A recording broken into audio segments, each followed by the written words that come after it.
Au- August the 8th, we're in Simpsonville, South Carolina. The word if. Listen to this passage of Scripture. My son, if you will receive my sayings and treasure my commandments within you, make your ear attentive to wisdom, incline your heart to understanding. For if you cry out for discernment, lift your voice for understanding. If you seek her as silver and search for her as for hidden treasure, then you will discern the fear of the Lord and discover the knowledge of God. For the Lord gives wisdom. From his mouth comes knowledge and understanding. Interesting, isn't it, how many times the word if is used in that passage of Scripture? If you'll receive my sayings.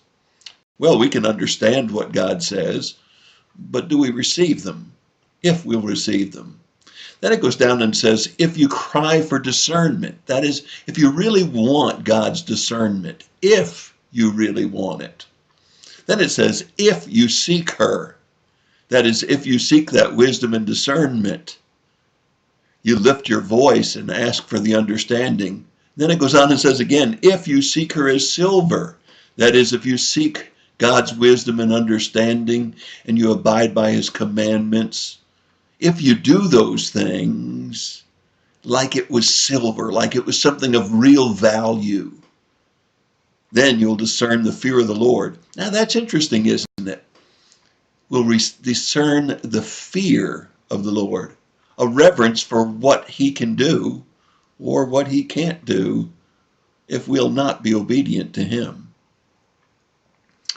But the conditional word if says, if we'll do those things, if we'll really search him, if we'll really cry out for his discernment, if we'll really follow his commandments, if we'll really receive his word, then we will receive from the mouth of the Lord knowledge and understanding. I wonder how many things in our lives are contingent upon that word if. I'd be a millionaire today if I hadn't squandered a lot of what he gave me.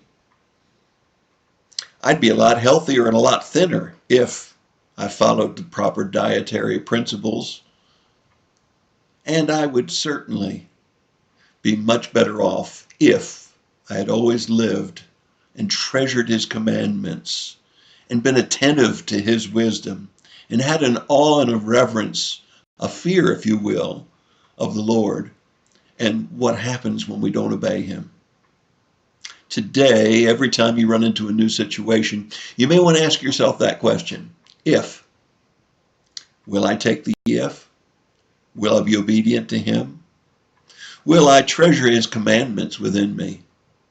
Will I set my standards to his standards? If. It's a big word, isn't it? If. I remember a long time ago, a little boy told me a bumblebee could fly. And if a frog had wings, he wouldn't bump his butt. Well, if a frog had wings, he wouldn't. But you see, if's a big word. And so we need to be sure that we treasure his commandments, that we give an attentiveness to his wisdom, that we cry out for his values like silver, and that we really acknowledge him in all of our ways, knowing not only the love of God, but the wrath of God. And from his mouth comes the knowledge and understanding. Proverbs chapter 2, verses 1 through 6. If you'll read them, you'll benefit. But the big word is if. God bless you and have a good day.